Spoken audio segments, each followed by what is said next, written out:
Hi, I'm Mike Double Pole with Trax. I'm here to show you how the new Trax Coro-Claw Deluxe works for your Coroplast and your corrugated plastics. Out of the box, the corrugated cutter has two prongs. The outside prong is for scoring, the inside prong is for cutting. I'll demonstrate the inside prong first. So if you have your sheet of Coroplast, you would put the inside prong inside the Coroplast, and holding your thumb on the back, you'd pull it through the sheet of Coroplast and you'd cut it. So I can show it one more time for the camera. I put the inside prong in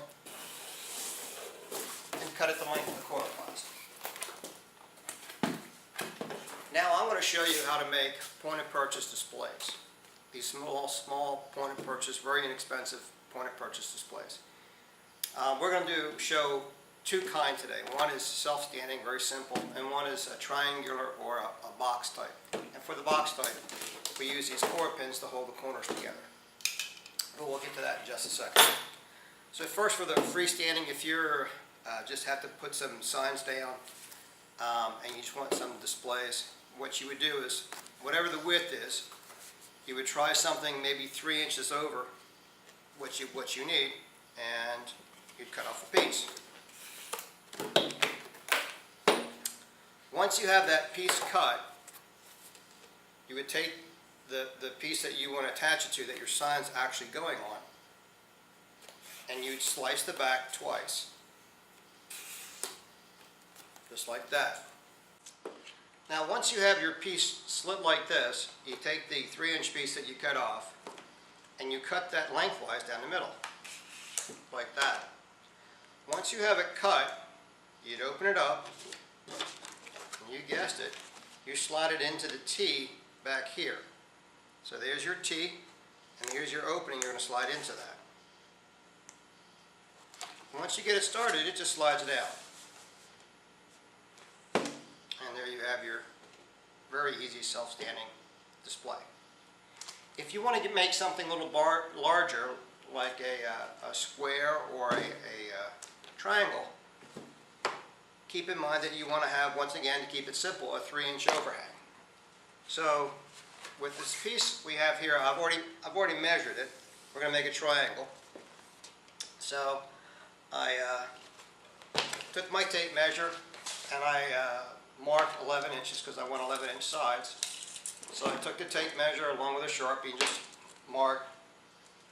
If you're going to make a triangle, you mark 3. If you're going to make a box, you mark 4.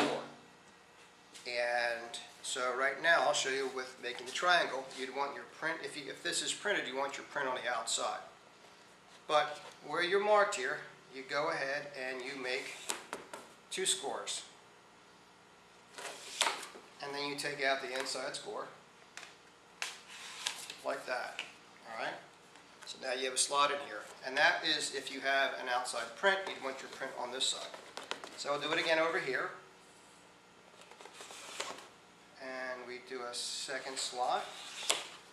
Then we take out the inside. And once again, for the overhang, you can see here, we'll make a slot. Take out the part next to it. And then take out the inside part. Now, when we put it all together for this triangle, we have 3 equal sides.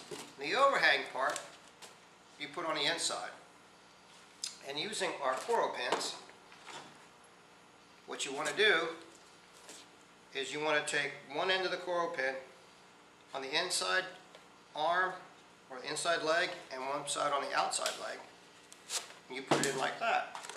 And there you have your freestanding side. Now if you're doing, say, a larger piece or a standing triangle, what you want to do, you want to make 4 equal sides. So if you're using a 48-inch piece, if you're making a triangle, you could do 15, 15, and 15, and then have a 3-inch overhang. And if you're going to do a box, you would make that 4 equal sides. So 48 divided by, you probably make 11-inch sides with a 4-inch overhang. That's right. So you'd make 11-inch sides instead of 15-inch sides. And that's how you would make this simple box. If you have any questions, give us a call. Our toll-free number is 888-729-8729, and that spells Sawtrax, S-A-W-T-R-A-X. Thank you for your time, and have a great day.